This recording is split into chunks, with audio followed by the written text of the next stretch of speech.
রাজধানীর আগারগাঁওয়ে নির্বাচন কমিশন ভবনে সশস্ত্র বাহিনী সহ ১৬টি সংস্থার সঙ্গে বৈঠক করছে নির্বাচন কমিশন। যেমনটি বলছিলাম যে মনোনয়নপত্র বাছাইয়ের রিটার্নিং কর্মকর্তার মাধ্যমেও প্রার্থিতা বাতিলের আদেশের বিরুদ্ধেও দ্বিতীয় দিনের মতো আপিল শুনানি চলছে। দর্শক, এই মুহূর্তে সেখানে আছেন সহকর্মী শাহরিয়ার জামান দ্বীপ। সরাসরি যাচ্ছি তার কাছে।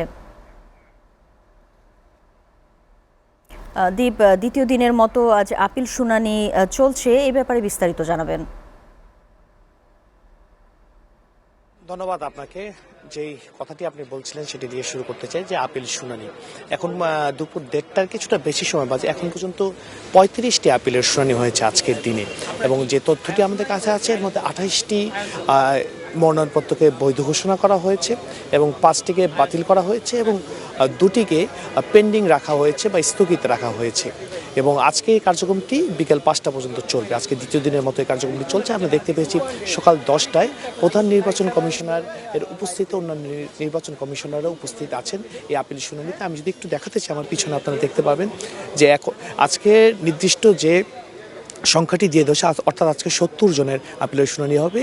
তো যারা আসছেন তারা এখানে অপেক্ষা করছেন এবং কিছুক্ষণ পরপর এখান থেকে নির্দিষ্ট ক্রমিক নম্বর অনুযায়ী কিন্তু ডেকে নেওয়া হচ্ছে।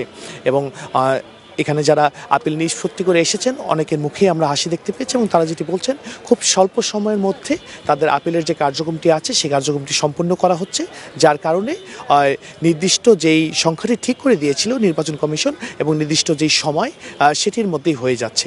গতকালকে আমরা দেখতে পেয়েছি যে 70টি আপিল নিষ্পত্তি করা হয়েছে, যার মধ্যে 52 জনের মনোনয়নপত্র বৈধ ঘোষণা করা হয়েছে এবং 15 জনের মনোনয়নপত্র বাতিল করা হয়েছে এবং বাকিদেরকে স্থগিত রাখা হয়েছে।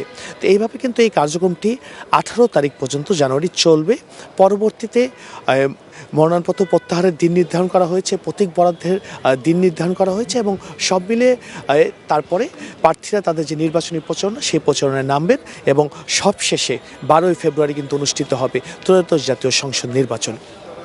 তো সব মিলিয়ে বলা যায় যে ইসিতে কিন্তু একটি নির্বাচনী পরিবেশ বিরাজ করছে। এবং আরেকটি বিষয় যদি বলে রাখতে চাই যে আজকে সকাল 9টা থেকে আইন শৃঙ্খলা বাহিনীর যে সদস্যরা রয়েছে 16টি সংস্থা, তাদের সাথে কিন্তু একটি বৈঠক হয়েছিল এই নির্বাচন কমিশনের, এবং সেই বৈঠকে অবৈধ অস্ত্র উদ্ধার এবং সার্বিক আইন শৃঙ্খলা পরিস্থিতি নিয়ে কথাবার্তা হয়। বিশেষ করে প্রাধান্য দেওয়া হয় যে নির্বাচন কেন্দ্রিক যেই আইন শৃঙ্খলা পরিস্থিতি সেটি যাতে কঠোরভাবে মনিটরিং করা হয়। তো সব মিলে আমার কাছে যে তথ্যটি ছিল যে আপিল শুনানির যে দ্বিতীয় দিনের কার্যক্রম সেটি চলছে এবং আজকে বিকাল 5টা পর্যন্ত এই কার্যক্রম চলবে এবং 18 তারিখ প্রতিদিন সকাল 10টা থেকে বিকাল 5টা পর্যন্ত এই কার্যক্রম চলবে।